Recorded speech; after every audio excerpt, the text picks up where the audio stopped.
تیز ہواؤں نے آگ کو پھیلا دیا اور گھروں میں خود کو محفوظ سمجھنے والے اب اپنے ملینز آف ڈالرز کے ایسیٹس چھوڑ کر اپنی جانیں بچانے کے لیے گھروں سے بھاگ نکلے۔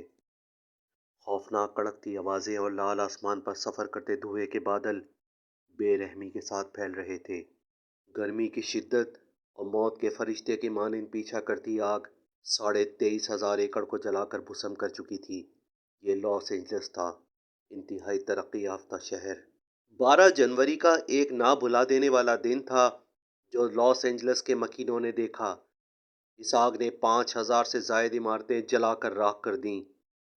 لاس اینجلس کے مکین اس آفت کا سامنا نہیں کر سکے۔ لوگوں کے کاروبار، گھر، گاڑیاں، مال سب کچھ ختم ہو گیا۔ یہ نامعلوم پراسرار آگ جنگلوں اور آبادیوں کو جلاتی رہی۔ فائر فائٹرز اور پانی برسانے والے طیارے سب ناکام ہو گئے۔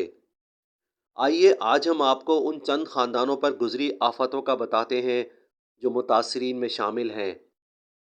جان اسمتھ کی فیملی سری لین میں واقع تھی۔ جان اسمتھ 45 سالہ 2 بچوں کا باپ تھا۔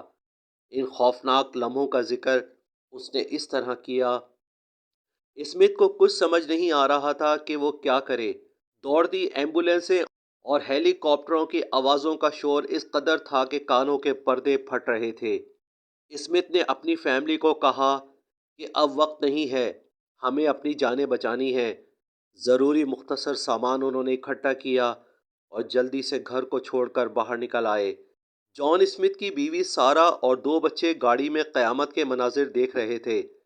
ہر طرف لوگ بھاگنے کی کوششوں میں تھے، چیخ پکار مچی ہوئی تھی، آگ ان کے پڑوس تک پہنچ چکی تھی۔ سارہ اپنے بچوں ایملی اور جیمز کو لپٹائے بیٹھی تھی۔ یہ ہاریبل سین تھے، یہ سب کچھ نائٹ میئر کی طرح تھا۔ سارہ نے بتایا کہ آنسوؤں سے اس کا چہرہ بھیگا ہوا تھا۔ 10 سالوں سے وہ اس کمیونٹی کے ساتھ رہ رہے تھے اور اب ٹوٹے دلوں کے ساتھ وہ اپنی اور آس پاس کے لوگوں کی تباہی اپنی آنکھوں سے دیکھ رہے تھے۔ گرمی کی حدت انہیں اس طرح محسوس ہو رہی تھی کہ جیسے جھلستے صحرا میں موجود ہوں۔ ان کے ہمدرد اور دوست سب خاندان اپنے جلتے گھروں کو بے بسی سے دیکھ رہے تھے اور جو چند لمحوں میں جل کر خاکستر ہو گئے تھے۔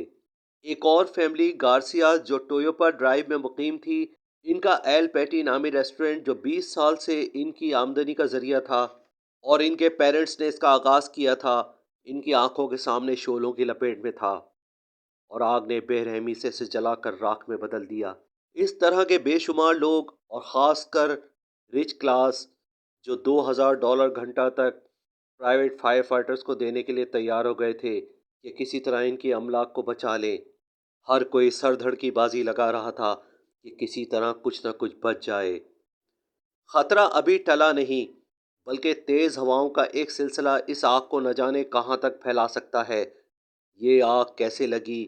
کیا اس کے پیچھے کوئی سازش ہے یا قدرت کی ناراضگی؟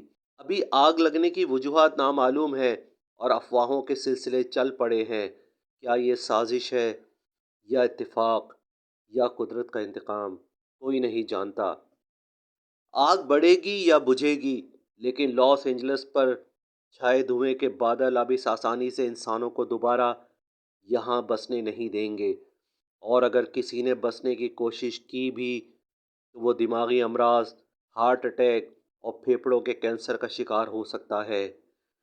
فیئر آف ڈارک نائٹس میں آپ سچے، حیرت انگیز اور خوفناک واقعات دیکھ سکیں گے۔ اس طرح کے مزید واقعات دیکھنے کے لیے چینل کو سبسکرائب کر لیجئے اور کمنٹ سیکشن میں اپنی رائے کا اظہار ضرور کیجئے۔ Thanks for watching.